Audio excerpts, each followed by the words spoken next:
Well, as far as Nepal is concerned, India that has been maintaining as far as when it comes to a close watch on the developments, and with the taking in charge as far as Sushila Karki, who has now been sworn in as the interim Prime Minister of the country, Prime Minister Narendra Modi meanwhile has extended his good wishes. As far as when it comes to Sushila Karki taking over, Prime Minister Modi has congratulated Sushila Karki and has extended his best wishes, assuming office, saying that they are also committed when it comes to Nepal's peace and progress. As India that has been watching the developments very, very closely and has been monitoring the developments, but this seems to be a new Prime Minister who also has an India connect. Now, as far as Sushila Karki is concerned, she is best known for her tenure as the first woman Chief Justice of Nepal, and the consensus that was built up around her name, as far as representatives that were also present from the Nepal's Gen Z protest movement,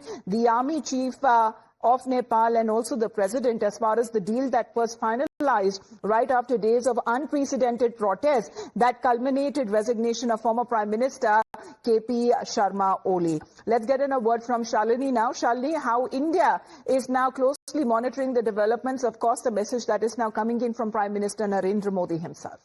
So days after unrest in Nepal, Nepal gets its first interim Prime Minister, and Prime Minister Narendra Modi here extends congratulatory message. I'll take you through the message here. Heartfelt congratulations to the Honorable Mrs. Sushila Karki upon assuming the office of Prime Minister of Nepal's interim government. India is fully committed to the peace, progress and prosperity of Nepal's brother and sister.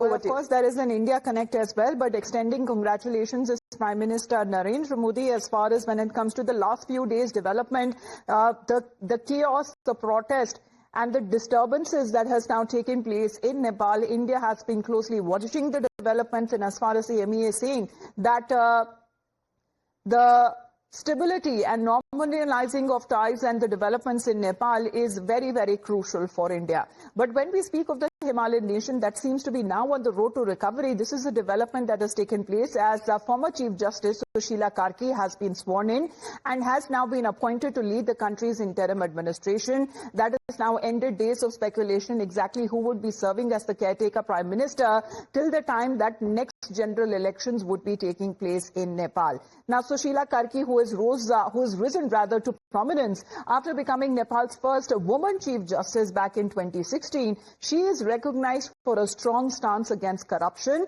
and which has helped her gain a clean reputation and has brought her now in the political spotlight. Even as the protesters has called to lead an interim administration, the general elections for Nepal has been announced within 6 months and is expected to take place next year, early in 2026.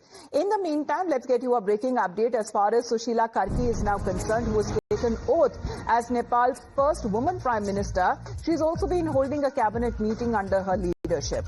As far as chairing the inaugural session, with the cabinet taking key decisions ahead of the parliamentary elections that have now been announced for the 5th of March 2026. This development is coming at a time where there are majority of the challenges that Sushila Karki and her new administration that would be now facing as far as Nepal is now on the road to recovery. Stabilizing ties, bringing in peace and dialogue back on the table, and of course when it comes to all of the challenges, especially when it comes to multiple cases of corruption due to which the Gen Z that lined up on the streets and held protests, that would be a bigger challenge as far as facing when it comes to the imminent challenge of bringing down those who were accused of corruption in the previous regime.